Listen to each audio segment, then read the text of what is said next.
உலகெங்கும் வாழ்கின்ற தமிழ் சொந்தங்களே, கிறிஸ்துவுக்குள் அன்பானவர்களே, கர்த்தராகிய இயேசு கிறிஸ்து நாமத்தில் உங்கள் அனைவருக்கும் வாழ்த்துக்கள், வணக்கங்களை தெரிவித்துக் கொள்கிறேன். ஒரு வேத வசனத்தை நாம் வாசிப்போம். மத்தேயு எழுதின சுவிசேஷம் 23ஆம் அதிகாரம் 13ஆம் வசனம்.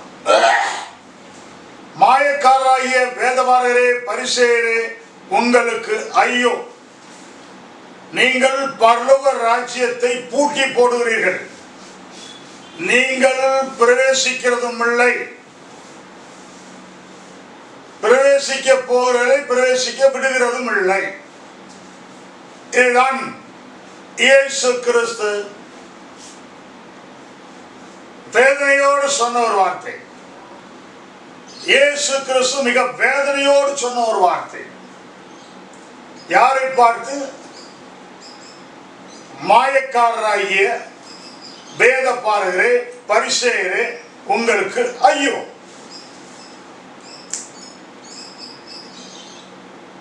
நிறைய பேர் இயேசு கிறிஸ்துவின் சித்தம் என்ன, அவருடைய பிரசங்கத்தின் நோக்கம் என்ன, அவருடைய போதனையின் பலன் என்ன, அவர் ஏன் போதித்தார், எதை போதித்தார், எதற்காக போதித்தார், அந்த போதனையில் எவைகளை செய்ய வேண்டும் என்றும் எவைகளை செய்யாதிருக்க வேண்டும் என்றும் மிக தெளிவாக போதித்த பின்பும் இயேசு எதை செய்யக்கூடாதுன்னு சொன்னா அதைத்தான் இன்னைக்கு ஓடி ஓடி முழு மூச்சா செஞ்சுட்டு இருக்கிறாங்க. அப்படி இயேசுவின் வார்த்தைக்கு விரோதமாக செய்யக்கூடாது என்றுதான் உயிர்மை தமிழன் எல்லா வீடியோவிலும் நான் பேசிட்டு இருக்கிறேன். மாயக்காரராகிய வேதபாரகரே, பரிசேயரே, உங்களுக்கு ஐயோ! இது ஆசீர்வாதமான வார்த்தை, சாப வார்த்தையா? இயேசு சபித்தார். இயேசு மத்தேயு 23ஆம் அதிகாரத்தில் 8 இடங்களில் சபிக்கிறார். அதில் ஒரு இடம்தான் இந்த மத்தேயு 23ஆம் அதிகாரம் 13ஆம் வசனம். அன்பானவர் தான், இரக்கம் உள்ளவர் தான், கிருபை உள்ளவர் தான், தயவுள்ளவர் தான், இல்லைன்னு சொல்லல. அதுல எனக்கு எந்த மாற்று கருத்தும் இல்லை. ஆனால் அப்படிப்பட்ட இயேசு இந்த பேய் மகன்களையும் பேய் போதக பயல்களையும் அந்திசாமி உடையவன்களையும் அவர்கள் மீது அவர் ஒரு நாளும் இரக்கமோ தயவோ கிருபை காட்டவில்லை. மாறாக அவன்களை சபித்து கொண்டே இருந்தார். உயிரோடு இருக்கும் நாட்களில் 33 வருடம் வாழ்ந்தார். 3.5 வருடம் ஊழியம் செய்தார். அந்த ஊழியம் செய்த நாட்களில் அவர் பலரை பல இடங்களில் சபித்தார். யூதாஸ் காரியத்தையும் சபித்தார். ஒருத்தன் சொல்றான், அவன் யூதாஸ் காரியத்தை நேசித்தான், அவனை சபித்தாரோ? இல்லவே இல்லை. நான் போய் சொல்றேன். அந்த திலகன் வந்து சொல்லி தத்துப்பிட்டான். அவன் வீடியோல இருக்கு பாருங்க. இயேசு யூதாசை நேசித்தாரோ, சபித்தாரோ? இல்லவே இல்லை. அவனை சபிக்கவில்லை, இல்லவே இல்லைன்னு போய் சொல்றான். ஆனா இயேசு அவனை சபித்தார். நீ பிறவாது இருந்தால் நலமாயிருக்கும். அவனை காட்டி கொடுப்பதற்காக 30 வெள்ளிக்காசை விலை பேசிக்கிட்டு வந்துட்டான். இந்த துணிக்கு நான் எவனுக்கு தோய்த்து கொடுக்கிறேன்னு அவனை காட்டி கொடுப்பான் என்று இயேசு தெளிவாக அடையாளம் காட்டினார். பந்தி இருக்கும் போது உங்களில் ஒருவன் என்னை காட்டி கொடுப்பான் என்று சொன்னார். எல்லா சீடர்களும் பயந்து போயிட்டார்கள், திகைத்து போய்விட்டார்கள். நானும் ஆண்டவரே, நானும் ஒருத்தர் கேட்கிறான், இவனும் கேட்கிறான், நானும் அவனு காட்டி கொடுக்க போற பயனும் அங்க கூலிக்கு விலை பேசிட்டு வந்து இங்க நானும் நீதிமான் மாதிரி கேட்டான். இயேசு உள்ளத்தை அறிந்தார். எசேக்கியேல் 11:5 சொல்லுவார், உன் மனதில் எழும்புவதை நான் அறிவேன். நீ வாயில சொல்லணும்னு அவசியம் இல்லை. எவனா இருந்தாலும், எப்பேற்பட்டவனா இருந்தாலும், உள்ளங்களையும் உள்ளின் திரியங்களையும் அவருடைய இமைகள் சோதித்து அறிகிறது என்று வேதம் சொல்கிறது. அவரிடத்தில் ஒருவனும் தப்பிக்க முடியாது. கூலிக்கு மாரடிச்சு விலை பேசி 30 வெள்ளிக்காசு பேசி வந்து உட்காந்துறான். திருவிருந்த பந்திருந்த இதே யூதாஸ் காரியத்தின் ஆளி எத்தனை ஊழியக்கார பேர் இன்னைக்கு ஊழியம் பண்றான்.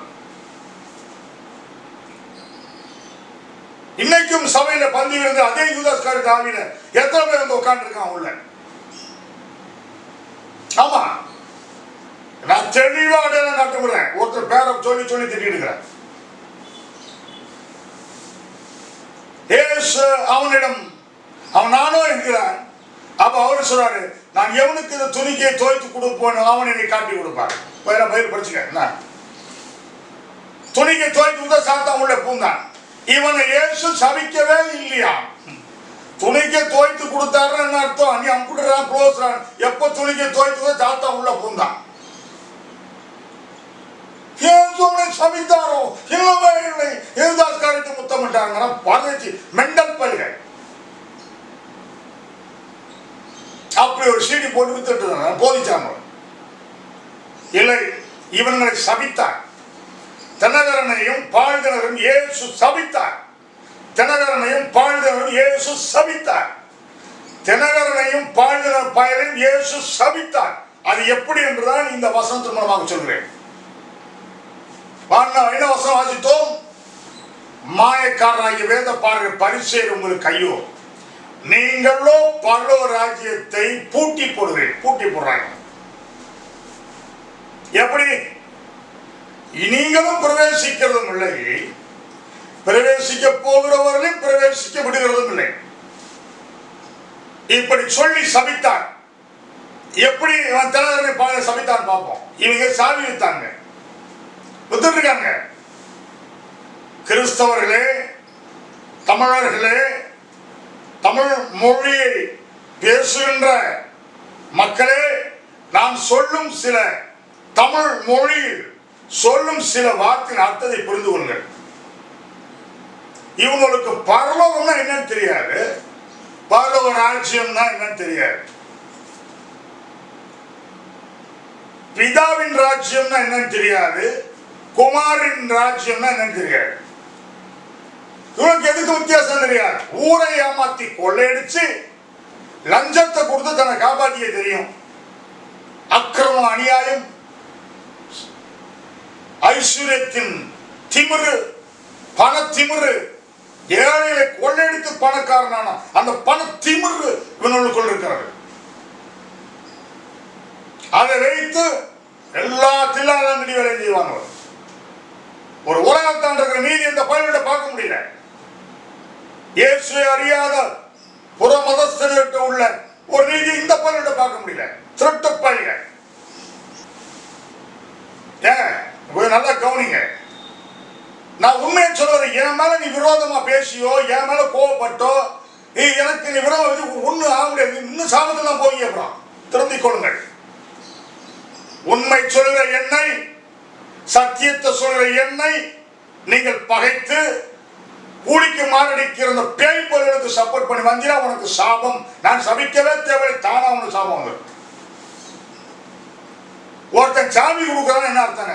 இப்ப நான் பேசுற இந்த வார்த்தை கேட்கிற நீங்க எல்லாம் ஒரு எஜமான் என்று வைத்துக் கொள்ளுங்கள். உதாரணத்துக்கு, எஜமானராகிய நீங்கள் உன் வேலைக்காரன் அழைத்து சாவியை கொடுத்தா என்ன அர்த்தம்? என்ன அர்த்தம்? சாவியை கொடுத்தீங்கன்னா அவன்கிட்ட அவன் என்ன சாவி வாங்கின வேலைக்காரன் என்ன கேட்பான்? ஐயா, எந்த பூட்டு எந்த சாவி இதை போட திறக்குமா? இல்லப்பா, இதுதான் திறக்கும். அப்ப சாவியை வாங்கிட்டு கொடுக்கிறான். சாவியை எஜமான், வேலைக்காரன் வாங்குகிறான். எதற்கு? பூட்டி இருக்கிற பூட்டை திறப்பதற்கு. இதானே அர்த்தம். இதுக்கு மீறி அர்த்தம் என்ன சொல்றீங்களா? கமெண்ட்ல போட்டு பார்ப்போம். முட்டா பல பேய் பலா, பேய்க்கு பிறந்த பேய் பலா இன்னைக்கு ஊழியம் பண்றதுனால தான்டா இயேசு நாமம் தூசியப்படுறது. சரி, நான் உண்மையை சொல்ல எதுக்குற எனக்கு பூர்வமா பேசுறீங்க? காது உள்ளவன் கேட்கணும் அன்னைக்கு சொல்லிட்டார். இந்த கடைசி காலம் இப்படிதான் இருக்கும். வஞ்சிக்கிற ஆவி, ஏமாத்துற ஆவி, பொய்யின் ஆவி, பித்தள ஆவி, திருட்டு ஆவிலாம் சேர்ந்து ஊழியம் பண்ணி பரலோக ராஜ்யத்தை பூட்டி போட்டாங்க.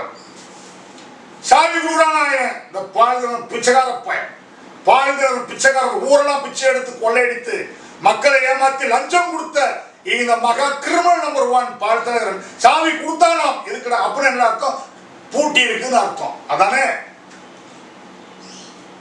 சாவியை கொடுத்தான், எதுக்கு? பூட்டுனதை திறக்குது. அப்ப என்ன பண்ணிருக்கான்? பலவரத்தை பூட்டி போட்டான். உண்மையான ஒரு பரலோகத்துக்கு பூட்டு இருக்குதா? எந்த ஆசாரி அங்க போய் கதவு செஞ்சான் பரலோகத்துல? சொல்லு. பரலோகத்துல கதவு இருக்குதா? பரலோகத்துல ஜன்னல் இருக்குதா? பரலோகத்துல அத்திவாரம் மட்டும் போட்ட வீடு அங்க இருக்குதா? பரலோகத்துல லிண்டல் வரைக்கும் போட்ட வீடு அங்க இருக்குதா? பரலோகத்துல ரூஃப் வரைக்கும் போட்ட வீடு அங்க இருக்குதா? அங்க எந்த ஆச்சாரியா கொல்லம்பட்டில வந்து சாவி அடிச்சு கொண்டு பூட்டி வச்சா இவன் கொடுத்த சாவி வச்சு திறக்க முடியுமா? ஆகவே பாழ்நகர், இந்த தினகரனை பாழ்நகர் இயேசு இந்த வார்த்தையினால் சபித்தார். பரலோகத்துக்கு பூட்டு வித்த சாவி வித்த நாய்கிறான். இத கோமாளி கூட்டம் வாங்கிட்டு போகுது, பேய் கூட்டம். ஒரு அறிவு வேணாமாடா கொஞ்சமாவது, ஒரு பொது அறிவு, ஒரு சொஸ்த புத்தி வேணாமாடா? பரலோகத்துல சாவி போய் ஆடுறா விற்கிறதுக்கு. இவன் என்ன பரலோகத்துக்கு எஜமானா? அந்த பாழ்ந்தன பிச்சைக்கார பரலோகத்துக்கு எஜமானா? சொல்லுங்கள், சிந்தியுங்கள் நண்பர்களே, அன்பர்களே, தமிழ் மக்களே, கிறிஸ்தவர்களே, சிந்தியுங்கள். நாம 27 வருஷமா திட்டிட்டு இருக்கேன், அது வேற. அதனால இயேசு கிறிஸ்து ஒரு நாள் என்னை தண்டிக்கல. இவங்கெல்லாம் உண்மையாக பரிசுத்தவான இயேசு என்னை கூப்பிட்டு அடிப்பாரு. எதுக்குள்ள பரிசுத்தவான குறை சொல்ல என்னை தேவன் அடிப்பார். நான் கம்முன்னு ஆகிடுவேன். அவர் தான் என்னை திட்ட சொல்றாரு, இயேசு தான் என்னை திட்ட சொல்றாரு, கண்டிக்க சொல்றாரு. அப்ப இந்த கிறுக்கு பேய் மனுக்கு சப்போர்ட் பண்ணி வரீங்க. உங்களை என்ன ஆகி? நான் எல்லாரையும் சொல்லவில்லை, அவங்க சப்போர்ட் பண்ண சொல்றேன். ஒரு கோமாளித்தனமான பைத்தியக்காரத்தனம் மெண்டல்தனமான ஒரு செயல். பரலோகத்து சாமிக்கான பரல உங்க ஒப்பம் விட்டு கூட பரலம். அது உங்க ஒப்பம் கட்டின ஏஞ்சல் விளாசான பரலோகம் சாவி பொறுத்திருக்கிறதுக்கு எந்த பைத்தியக்காரத்தனமான செயல் அது? அது சும்மா கொடுத்தானா 25,000 வேண்ட மாட்டிடாதீங்கடா. நீங்க கடவுளுக்கு பயப்படலாம், சட்டத்துக்கு முன்னாடி நிறுத்துவாங்களா? அப்புறம் நீ பயந்தே ஆகணும். எந்த லஞ்சம் தான் தப்ப முடியாது. பால்நகர் மேல உன் மேல கேஸ் ஃபைல் பண்ணா நீ தப்ப முடியாது. வேற என்ன லஞ்சம் நீ ஏன்ட்ட லஞ்சமா தர முடியாது. ஆகவே சத்தியத்துக்கு மக்கள் செவிசாய்கள். சத்தியத்தை விற்க கூடாதுன்னு சொல்லிட்டார் ஆண்டவர். என்னது? சத்தியத்தை அறிவீர்கள், சத்தியம் உங்களை விடுதலையாக்கும். யோவான் 8:32. சத்தியத்தையும் அறிவீர்கள், சத்தியம் உங்களை விடுதலையாக்கும். இயேசு சொன்னார், சத்தியத்தை விற்காதே. இவனுவ சத்தியம் சொல்ல மாட்டான். சத்தியம் என்னன்னு தெரியாது. இன்றைக்கு போதகர்களுக்கும் மக்களுக்கும் சத்தியம் என்றால் என்ன என்று தெரியவில்லை. நான் மிகவும் போராடி பார்த்து விட்டேன். பொய்யான தங்கள் மண்டையில் உதித்த யூகித்த தங்கள் மனதில் எழும்பின பொய்யை ஊதும் பொழுது ஓடி ஓடி அப்படியே காது திறந்து வச்சு கேட்டு அந்த பொய்யில விழுந்து அந்த பொய்யான மாயையை அழிந்து போகிறார்கள். அதுக்கு மணிக்கணக்கா உட்கார்ந்து கேட்கிறோம், காசு கொடுத்து கேட்கிறான். ஆனா இன்றைக்கு நான் ஒரு ஊழியர் சத்தியம் சொல்ல முடியல, ஒரு ஊழியன் கிட்ட உண்மையை சொல்ல முடியல. அவன் புரிய மாட்டேங்குது. புரியலங்கிறதுக்கு அவன் எனக்கு உரமா எழுப்புறான். அதுக்காக நான் கவலைப்பட போறதில்லை. சத்தியம் தான் புரிய மாட்டேங்குது. இந்த மாதிரி பேய்த்தனமான ஊழியங்கள், கோமாளித்தனமான வியாபாரங்கள்லாம் நல்லா புரியுது. அப்ப நீங்க யாரு? சத்தியம் உனக்கு புரியல, நீ சத்தியத்தை ஏத்துக்கல, நீ சத்தியத்துக்கு உரோமன்னா நீ யார்? சாத்தான் நம்பர் 1. அவன் இயேசு சொன்னார். என்ன சொன்னார்? சத்தியம் அவனிடத்தில் இல்லாதவனார். அவன் தன் சொந்தத்தில் பொய்யை எடுத்து பேசுவான். நீங்கள் உங்கள் பிதாவாகிய பிசாசினால் உண்டானவர்கள், அவனை இச்சையின்படி செய்ய மனதாக இருக்கிறீர்கள். சத்தியத்துக்கு செவி சாய்ப்பதில்லை, சத்தியத்தை படிப்பதில்லை, சத்தியத்தை கேட்பதில்லை, சத்தியத்தின்படி நடப்பதில்லை. இந்த அன்றைக்கு இயேசு சொன்னார். அதை இன்றைக்கு நானும் சொல்கிறேன். அந்த வசனத்தை நான் சொல்கிறேன். இயேசு சொன்ன காரியத்தை சொல்கிறேன். இன்றைக்கு சத்தியம் மண்டல ஏற மாட்டேங்குது. ஒருத்தனுக்கு ஒரு சத்தியத்தை நான் புரிய வைக்கிறதுக்கு 3 மணி நேரம் 4 மணி நேரம் போட்டு மண்டை உடைச்சு தொண்டை தண்ணி போ கத்தி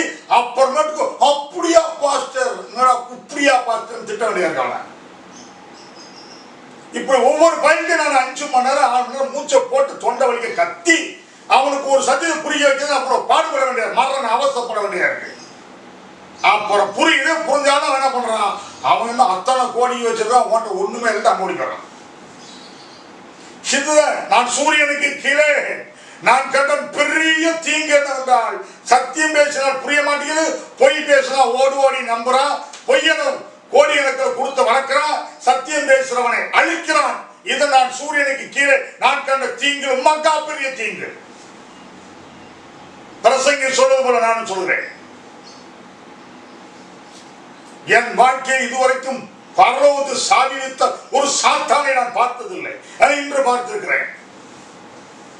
என்னடா உங்க ஊழியம், பரலோகத்தை பூட்டி போடுகிறேன், சாவி விற்கிறான் அப்படின்னா பரலோகம் அங்க பூட்டு போட்டு பூட்டி இருக்குன்னு அர்த்தம். இவன் எந்த பூட்டு, திண்டுக்கல் பூட்டை பூட்டினானா இல்ல கோத்தரை வச்சு பூட்டு வச்சு பூட்டினானா?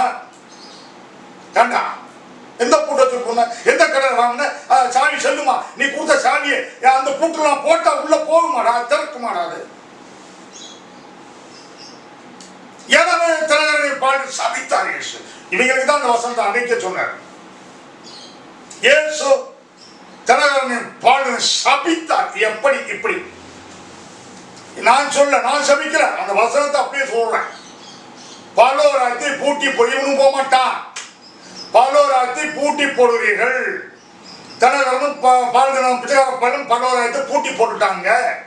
இந்த பயிரோடும் அதுல போக மாட்டானுவோ, அடுத்தவனை விட மாட்டாங்க, பிரவேசிக்க விட மாட்டாங்க.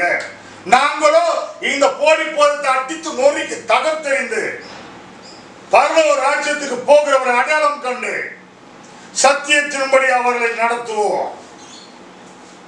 நாங்கள் சத்தியத்தை அறிகிற அந்த அபிஷேகத்தை, சத்திய ஆவியின் அபிஷேகம் என்று பைபிள் சொல்றது. யோவான் 16:12 அப்படி சொல்லுகிறது. சத்தியாவியாகி அவர் உங்களிடத்தில் வரும்போது சகல சத்தியத்தை நடத்துவார். அதுதான் சத்தியாவி. ஒரே தேவ ஆவிதான். இங்க பெரிய பல ஆவிகள்லாம் கிடையாது. ஒரே தேவன், ஒரே ஆவியான தேவன் தம்முடைய ஆவியை பலவிதமான காரியங்களுக்கு அனுப்பும் பொழுது அந்த பெயர் கொடுக்கப்படுகிறது. ஒரு உதாரணம் சொல்கிறேன். ஒரு ஸ்கில்டு மேன், ஒரு திறமைசாலி ஒருவர் இருக்கிறார் என்று வைத்துக் கொள்வோம். அவர் காலேஜில் அங்கே ப்ரொஃபஸராக பணியாற்றும் பொழுது அவரை ஒருவர் பார்த்தால் ப்ரொஃபஸர் என்று சொல்வார். அதே நபர் ஆலயத்தில் வந்து பணிவிடுத்து பிரசங்கம் செய்தால் அவரை பிரசங்கியார் என்று சொல்வார். அதே ஆள் காலையில் தன் வயலில் சென்று மாடுகளை ஏற்பூட்டி உழுதால் அவரை உழவன் என்று சொல்வார், அல்லது விவசாயி என்று சொல்வார். அதே நபர் ஒரு கோல்டு ஷாப், தங்க கடையில் உட்கார்ந்து, தங்க மாளிகையில் உட்கார்ந்து தங்க வியாபாரம் செய்தால் அவரை தங்க வியாபாரி, அல்லது ஒரு தங்கத்தை உருக்கி எடுக்கிற வேலை செய்தால் கோல்ட் ஸ்மித். அப்படி என்று ஒரே நபர் தான் ப்ரொஃபசர், விரிவுரையாளர், பிரசங்கியார், பிரீச்சர். வயக்காட்டில் போய் உழுவும் பொழுது ஃபார்மர், விவசாயி. தங்க வியாபாரியில் உட்கார்ந்து தங்கத்தை உருக்கிற வேலை செய்யும் பொழுது கோல்ட் ஸ்மித். ஒரே ஆளுக்கு இத்தனை பேர் வருது. அதே விதமாக, அதே மாதிரி ஒரே ஆவியான தேவன் தம்முடைய ஆவியை எந்தெந்த வேலைக்கு அனுப்புகிறாரோ அந்தந்த பெயர் சூட்டப்படுகிறது. ஒரு மனிதனை பரிசுத்தமாக்க அனுப்பப்பட்ட அந்த ஆவியானவர், எனவே அவருக்கு பரிசுத்த ஆவியானவர். சத்தியத்தை, வேதத்தில் உள்ள சத்தியங்களை எடுத்து பொய்யில்லாத, கலப்படம் இல்லாத, மாசற்ற தெய்வீக தூய்மையான அந்த வார்த்தையாகிய சத்தியத்தை அவர் பேசுவதற்கு தேவையான சத்திய ஆவியானவர். அக்னி ஆவியானவர், அக்னியின் மயமான ஆவியானவர். அவருக்கு பாவங்களை சுட்டரிக்க அந்த அக்னி அபிஷேகம். இதற்கு ஏசாயா 4ஆம் அதிகாரம் 3ஆம் வசனப்படி சுட்டெரிப்பின் ஆவின்னு போட்டிருக்கு. அக்னி ஆவின்னு போட்டிருக்காரு. முட்டாள்தனமா கேட்காத, மெண்டல்தனமா கேட்காத. ஏசாயா 4ஆம் அதிகாரம் 3வது படி நியாயத்தின் ஆவினாலும் சுட்டெரிப்பின் ஆவி. இந்த நியாயத்தின் ஆவி வேறாவியா, சுட்டெரிப்பின் ஆவி வேறாவியா? நியாயத்தின் ஆவி, சுட்டெரிப்பின் ஆவி, பரிசுத்த ஆவி, சத்திய ஆவி, நித்திய ஆவி, உன்னத ஆவி, பலத்தின் ஆவி, மகிமையின் ஆவி. மகிமையின் ஆவியானவர், உன்னதத்தின் ஆவியானவர், பலத்தின் ஆவியானவர், வல்லமையின் ஆவியானவர், சத்திய ஆவியானவர், பரிசுத்த ஆவியானவர், நித்திய ஆவியானவர், தேவாவியானவர். அவருடைய செயலுக்கு ஏற்ற மாதிரி இந்த பெயர் கொடுக்கப்படுது, கூட்டி வழங்கப்படுகிற அந்த பெயர் ஒரே ஆவியானவர் தான். ஆகவே சத்திய ஆவியானவர் எல்லாருக்கும் கொடுக்கப்படுவதில்லை. அது தேவனால் முன்குறிக்கப்பட்டு அழைக்கப்பட்ட அவர் போதகத்தை சத்தியத்தை சத்தியமா பேசுவதற்கு மட்டும்தான் அது சத்திய ஆவி கொடுக்கப்படும். அந்த ஆவியாளர் எனக்குள் இருக்கிறார். நான் சத்திய ஆவியை பெற்றிருக்கிறேன், ஆகவே பேசுகிறேன், சத்தியத்தை பேசுகிறேன் என்பதை புரிந்து கொள்ளுங்கள். சாவி வித்த பயனுக்கு வாங்கினவனுக்கு நாசமா போன நாரப்பெருவா சாவி விற்கிறாள். பூட்டு எந்த பூட்டா பூட்டு போட்டுன, எங்கடா பையில பூட்டு சாவி வித்தான் இருக்குது. அதுக்கு 25,000 ரூபாயா? நான் எங்க ஊர்ல பூட்டு விட்டா நான் பாத்துக்கடா. அவன் என்ன பண்ணுவான், இந்த தோல்ல ஒரு கம்பியில 10-20 பூட்டை தொங்க விடுவான், இந்த தோல்ல ஒரு கம்பியில ஒரு 10 பூட்டை தொங்க விடுவான். பூட்டு வைக்கலையோ பூட்டு வாங்கலையோ சாவி வாங்க தெருத்துருவா சுத்திட்டு இருப்பான். பூட்டு வைக்கிறேன் பிச்சைக்காரன் நாய். அந்த மாதிரி 2 பக்கம் தோல்ல பூட்டு தொங்க போட்டுட்டு சாவியை தெருத்துருவா போய் வீடா நான் கேட்க மாட்டேன். நீ பரலோகத்துக்கு சாவித்த பத்தியா, அதனால கேட்கிறேன். எவன்டா அவனை பரலோகத்துக்கு சாவி வைக்க சொன்னவன்? யார் அவன்? சாவி அவனுக்கு செஞ்சு கொடுத்தவன் யார்? பூட்டை பூட்டவன் யார்? உனக்கு பணம் என்னத்தோ ஒரு கோமாளித்தனமான சாவின்னு சொல்லி கொடுத்து பணத்தை சம்பாதிச்சேன், அக்கிரமத்தை சம்பாதிச்ச, அநியாயத்தை சம்பாதிச்ச, சாபத்தை சம்பாதித்தவன் பாழ்நகரன். இயேசு அவனை சபித்தார். பரலோகத்தை பூட்டி போட்டவன் பாழ்நகரன், சாவி வித்தவன் பாழ்நகரன். இவனை சபித்தவர் இயேசு. வா, இந்த வீடியோ போட்டுருக்க, தூக்கிட்டு வா, பேசுவோம். போடு, என் மேல கேஸ் போட்டு கோர்ட்ல. இந்த வசனத்தை வச்சு நான் கோர்ட்ல பேசுவேன். சாவி வித்த ஒன்னை பல கோடி நஷ்டம் எடுக்க மாற்றம் கிடையாது. போடுப்பா, நான் போடுறேன், வரமாட்டேன், ஓடிடுவேன். நான் செலவு பண்ணிட்டாலே முடியாது. நீ போடு, என் மேல நான் வரேன். ஓமன் இப்ப நான் கேஸ் போட ஒரு கூப்பிடுறது அழைத்து நான் செலவு பண்ணிட்டு கோர்ட்ல செலவு பண்ண முடியாது. நீ போடுறா, பாழ்ந்து என் மேல போடுறா, தில்லு இருக்கடா, போடுறா என் மேல.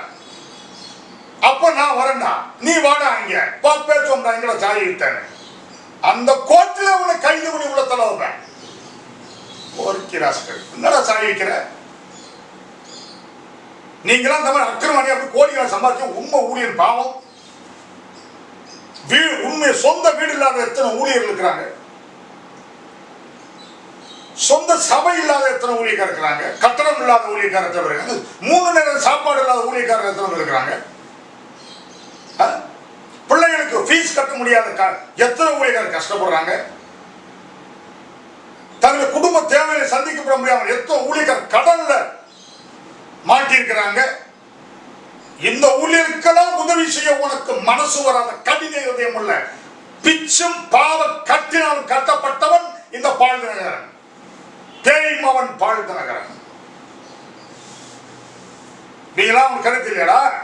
சாவி வித்து எங்க கொண்டு சேர்த்த, எங்க கொடுத்த, எவனுக்கு லஞ்சம் கொடுத்த சாவி வித்து. இது சாவி விற்கிறது கோமாளித்தனம். இதுல ஒரு காசு வைக்கிறான், இதுக்கு ஒரு கோமாளி கூட்டம் வாங்கிட்டு இருக்குது. ஆகவே இவன்களை இயேசு சபித்தார். இவன் பரலோகத்தை பூட்டி போட்டான், இயேசு சபித்தார். சபித்தார் இயேசு இவன்களை. இந்த வீடியோ பார்த்த பிறகாவது எவெல்லாம் சாவி வாங்கி அவன் சாவியை கொடுத்து காசு திருப்பி வாங்கிக்க.